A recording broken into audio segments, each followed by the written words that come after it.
Assalamualaikum warahmatullahi wabarakatuh dan salam sejahtera. Selamat datang ke Uniza Massive Open Online Courses. Saya Dr. Azrini binti Cik dan saya Dr. Normala binti Riza daripada Pusat Pengajian Kerja Sosial, Fakulti Sains Sosial Gunaan Universiti Sultan Zainal Abidin. Kerja sosial adalah satu profesi mulia yang membantu mereka yang memerlukan. Melalui kursus pengantar kerja sosial, anda akan memahami peranan, nilai dan tanggungjawab seorang pekerja sosial. Ia bukan sekadar teori tetapi pengalaman yang membina empati dan tindakan.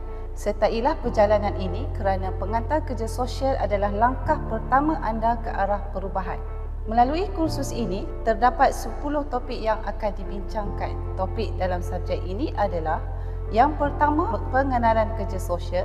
Yang kedua, mikro, mezo dan makro. Yang ketiga, pekerja sosial.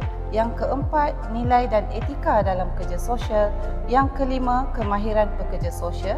Yang keenam, sokongan psikososial untuk klien. Yang ketujuh, klien. Yang ke-8, proses kerja sosial. Yang ke-9, pendokumentasian dan penilaian dalam proses kerja sosial. Yang ke-10, cabaran dan teknologi dalam kerja sosial.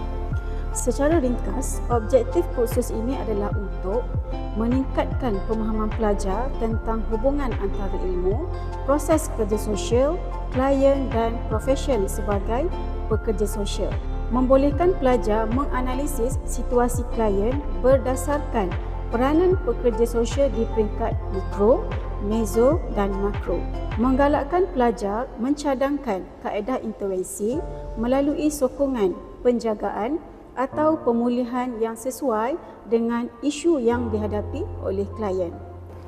Di akhir kursus ini diharapkan anda dapat menghubungkaitkan ilmu dan proses kerja sosial, klien dan profesion sebagai pekerja sosial, menghuraikan situasi klien dan kehidupannya berdasarkan peranan pekerja sosial yang diberikan iaitu mikro, mezo dan makro. Mencadangkan proses atau kaedah sokongan, penjagaan atau pemulihan berdasarkan isu yang dihadapi oleh klien. Oleh itu, sebagai bakal pekerja sosial, kita adalah harapan bagi mereka yang memerlukan. Ingatlah, setiap ilmu yang dipelajari dalam kursus pengantar kerja sosial adalah langkah kecil menuju perubahan besar. Teruskan belajar, teruskan berbakti kerana masa depan masyarakat menanti sentuhan anda.